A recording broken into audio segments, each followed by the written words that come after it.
Look at this, I am stood at Hartside Summit in the North Pennines, on the road between Alston and Penrith. Now, if you like to look at the history of roads, what a great place to do it here at the Mountain Pass, where we have a real collection of roads from different eras.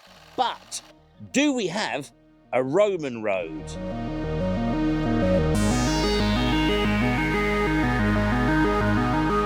All the usual suspects in terms of experts on Roman roads in Britain are silent on this idea of there being a Roman road roughly parallel on the line of the existing modern road between Alston and Penrith. But in days gone by, in the past, back in the 80s, 90s, there was a chap called Alan Richardson, and he thought differently.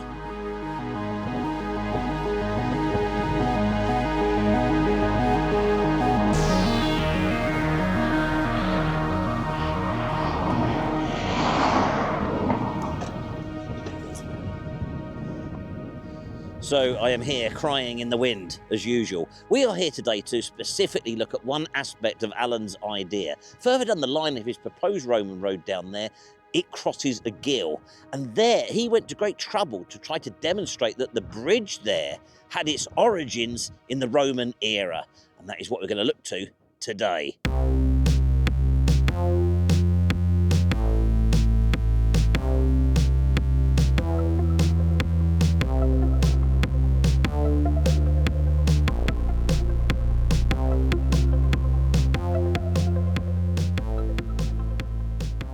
How exciting. Are we really going to see a bridge on Roman footings? Our objectives then, to examine the bridge, to walk a section of the proposed Roman road, and to check out the LiDAR.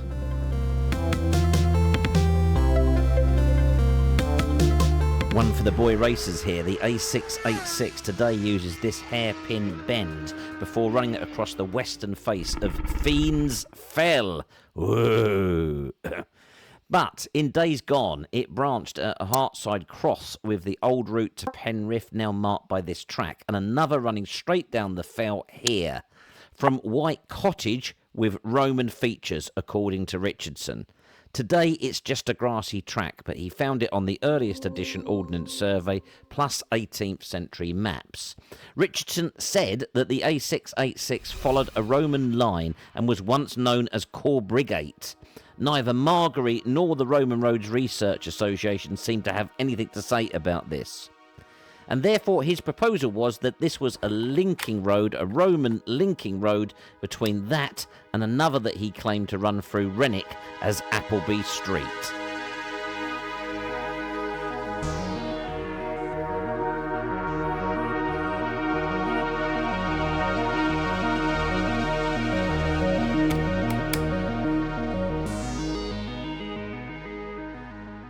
There's the car park at Hartside Cross on Hartside Summit.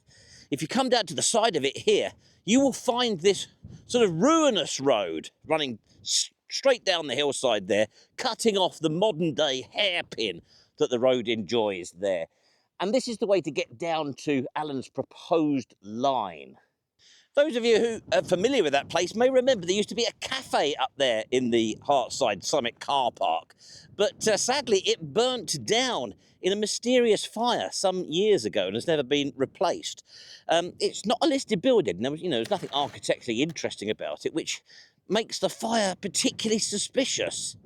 Now, I have been asked to explain some of my references better to our increasing band of overseas viewers. So a listed building is a historically interesting building that has historical value and it has protection on it. Now, we expect those to burn down. They burn down on a frequent basis, presumably just because they're old. We don't really expect non-listed buildings to burn down. So the fact that this one, which is probably sort of interwar type structure, of no historic value, the fact that that burnt down really is highly suspicious and odd. Oh yes, I must also clarify for overseas viewers that sometimes here in Britain we say things in a very factual, clear way, but we actually mean the exact opposite of that. So just be aware of that. Anyhow, I'm glad we've cleared that all up. We better get on with this mission. Now, one of the challenges that we face with this is, I think, as far as I can ascertain, Alan Richardson did his work sort of early 2000s, 2004, something like that. Now, since then, the bridge that he looked at and suspected contained some Roman masonry was extensively renovated, potentially rebuilt around about 2011. So that's another aspect of challenge that we have here today, along with the normal, you can see what's happening with the weather thing going on. But, you know, is the base of what is left there today the same as what Alan was looking at when he formed this theory? No real indications that this section is Roman, certainly no real obvious sort of agger or anything like that. But it's this point here where we cross the main road, you're looking for the sign for White Cottage and the public footpath that drops down by White Cottage, and then that will get you onto Alan's proposed Roman line. Now I'm here, I'm certainly happier with that as a potential Roman line than that, which just looks too steep. I think they would terrace that, wouldn't they? But that is running nicely across the line of the side of the fell there. So it'd be interesting to have a look. In Alan's report, he noticed a few sort of signs like marginal ditches, bit of agger, that sort of stuff, bit of metalling as well.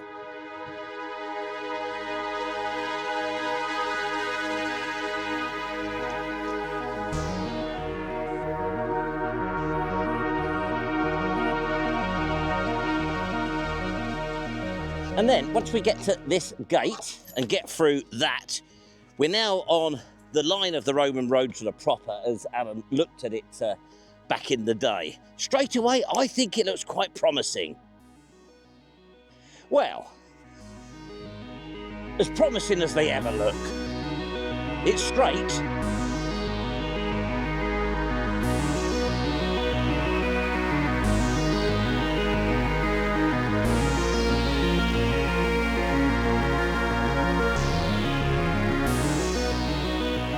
Well, as I walk along here, I would say things are quite promising. I can see, well, there's no end of cobbling exposed. Obviously, there's the normal sort of health risk. We don't know that that is Roman, but there's a lot of stonework on the surface of this road, suggesting that it was once more significant than it is today. And having flown the drone about a little bit, I could see some quite magnificent stretches of agger with surviving marginal ditches as well. So normal health risk applies. That these things don't make it Roman, but it has some characteristics. These are a useful thing when you're trying to trace a Roman road, or indeed any old road that has become derelict. Where you get these water channels running across the surface like this, then it exposes stonework, cobbling. And if there's a lot of it, as indeed there is here, it can tell you that the road was once important and well maintained. Anyhow, as we go onwards, we need to talk Rory. Now, I mentioned earlier, didn't I, that the bridge has been through an extensive rebuild and restoration since Alan Richardson's day, at a cost of £100,000, apparently. But I think on a positive point of view, looking at Alan's pictures, the lower part of the bridge, which is the bit where we had the potential Roman survival, was all looking pretty good order. It was the top part that had fallen to pieces. Now, I understand from the notes on the restoration in 2011 that they used something like 75% of the rebuild material came out of the river. But I'm hoping that that's all at the top level. Now, why was I talking about Rory? Well, it was opened by that Rory, whose second name I cannot remember for the life of me. Put it on there. When he was the MP for this area, but he has, as you probably know, subsequently moved away from the darkness and found the light. Just like me, he is now a YouTuber. Now, you may well be asking yourself, what was £100,000 being spent in austerity Britain of 2011 on a bridge restoration on a track like this? Well, the answer is struggling away up there, that chap on a cycle, because this is the coast-to-coast cycle route. So that's why Rory was here opening the restored bridge. You know, when you see politicians flocking towards a medium, as they have flocked toward YouTube in recent years, you know they're scenting the money, aren't they? They're really good at that. They're really good at scenting the money. So, you know, it can lead you to make decisions yourself about what you put all your time and effort and money into. But, you know, it doesn't always follow that it's going to work, does it?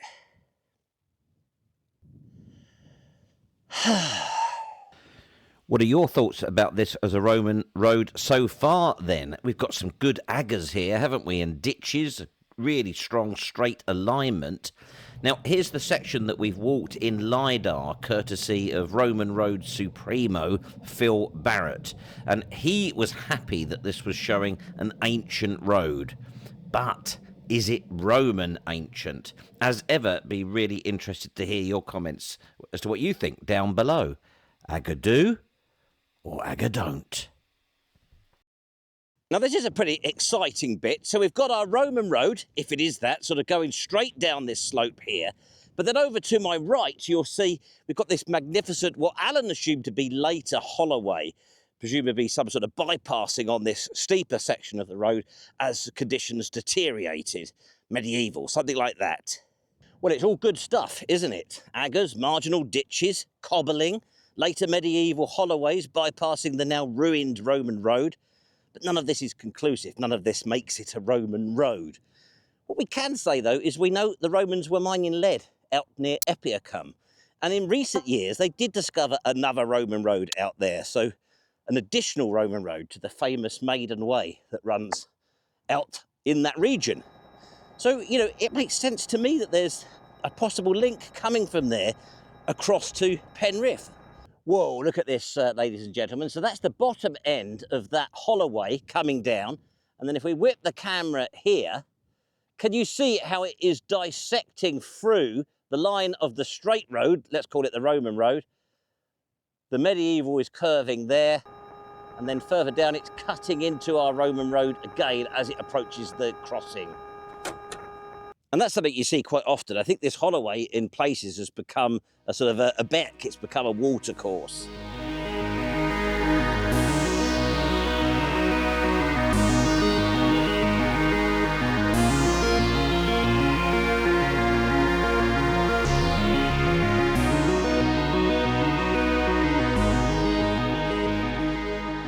Now, I have to say, I like this very much, all of this. As I approach the bridge, it has a Roman sort of feel to it. And I've used the drone to look further out that way beyond the bridge and beyond where we are going today.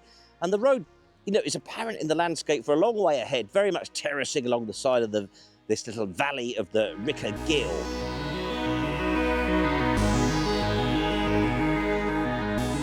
Now, we have a lot of questions to answer here, and thus my umbrella has turned into my notebook to help me with some particularly difficult names. What I'm going to do is capture lots of images of it as it is today, and then back in the studio, I could compare that to the photographs that Richardson took pre-restoration, when this was in a pretty ruinous state. One side of the parapet, I think, had completely collapsed. And then we can compare that and see if we can get any sense of whether the 2011 restoration involved a complete ground-up rebuild or not. This is the really interesting thing, I think, about Richardson's work, was that he took these photos of the bridge as it stood then and sent them to, of all things, can you believe this, a French professor who was a specialist in Roman roads. Did you know there was such a thing? And his name, charmingly, was Raymond Chevalier. And Raymond consulted with his friend, I might have to say this one in the studio, he was an Italian professor, described as a colleague, and his name was Professor Vittorio Galeazzo. And the good news is that the French professor concluded, from what he could see in that picture, that at its lowest level, sort of around that culvert level, that he was looking at fine masonry work that could very well be Roman, with something like 5 later levels of rebuild, more in the medieval style. No one is disputing that this road had a life as a medieval packhorse trail, as a drover's route. The question simply is that, does its origin go back much further? Does it originate during the Roman period? And Raymond Chevalier thought that at the lowest level, the stonework was of a quality and a style that said that it could do.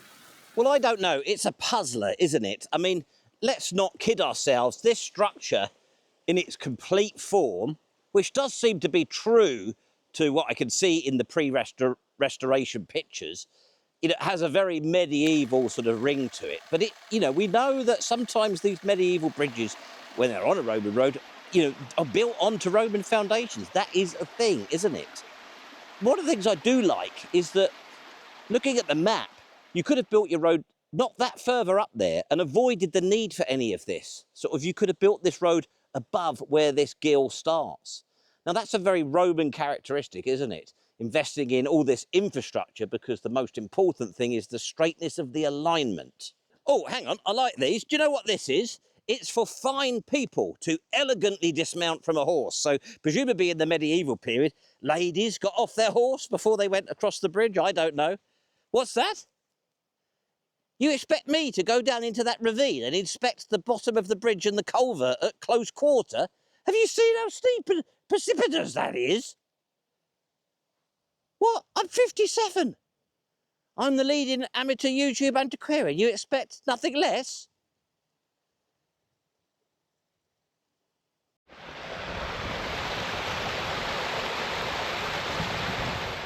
I literally can't believe the things you expect me to do. I'm 57, for crying out loud. Okay, so I've got down in it as best I can.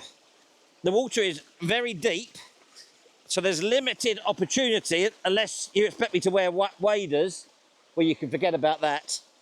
But I had a good look round, and I have to say, I think we are looking at a complete rebuild in 2011. Don't get me wrong, the stone is old. They've used old stone, but it just looks too neat. It looks too regular in here to be, you know, medieval, let alone 2,000 years old. You know, I can clearly see the stonework, though. A lot of this stonework is pretty ancient. Some of it, there's no reason why some of this stonework couldn't be Roman in origin.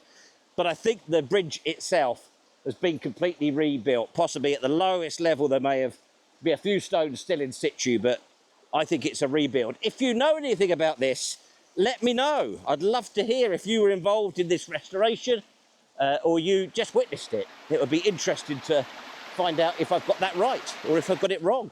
You know, maybe there is still some Roman or medieval in there. Actually, as I've said that, looking through there, you know, there's a few bits actually that might possibly survive.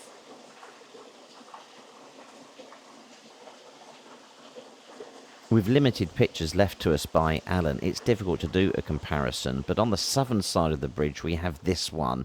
Now if I highlight this stone here today and compare that to in Alan's time, initially you'd think that hasn't moved, but look at the stone above it, directly above it, that clearly has changed. And then if we look a little bit higher up, I think, you know, it's a close match, but it's not quite. It would be great to be able to speak to somebody who was involved with this project to understand, you know, was this bridge completely levelled or not? Trying to compare lower down where any Roman survival would be is impossible with the limited pictures, but it all felt a little bit too neat and tidy in there to me. Back in the day, Alan was very confident about the Roman origin of this road, as you will see. Today, his ideas seem to be forgotten.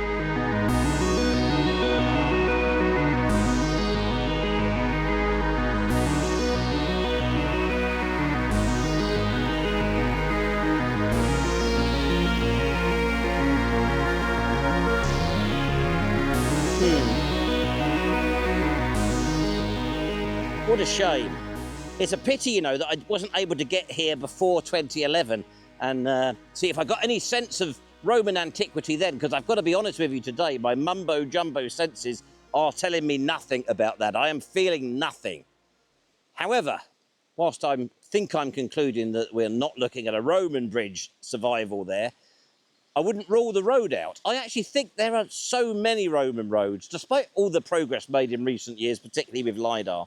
I think there are so many, you know, particularly short B roads and linking roads, and I think this is possibly a linking road if it is Roman. There's so many more to be found, and this certainly has a bit of a feel to it. Well, this road has got me. Richardson's road has got me, so I couldn't just leave it at that. I've come down, I'll show you on the map where I am. I've come down to the other sort of end of his proposed route. And, you know, it looks like it was significant once to me. It has that sort of vibe to it. Loads and loads of metalling. There was a lot of stone. There's a lot of stone has gone into this road. That's about all I can say with certainty. Is it Roman? I don't know. It is deliciously straight as well, isn't it? Deliciously straight. Very straight. Thanks, Alan, and if perchance you're watching this, it would be great to hear from you. And also, can you please subscribe, as indeed should you lot if you haven't already. Thank you to our Institute members. Ah, Rory Stewart, OBE. That's it. Rory Stewart, OBE, MP. And he didn't actually open this until 11th of May, 2013. I wonder if Rory had any inkling at that time that his future was not as an MP, but was actually as a YouTuber. I certainly didn't know that that was what my future was going to be in 2013. What would I have been doing in 2013?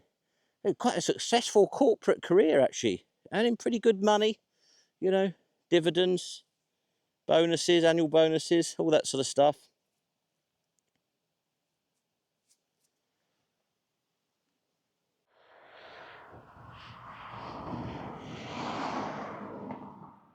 I hope you enjoyed that. I certainly did. I'll see you next week. I'm going to be brave, but I'm going to be brave off camera and try and get a bit further in here. So I'll see you next Sunday. You take care.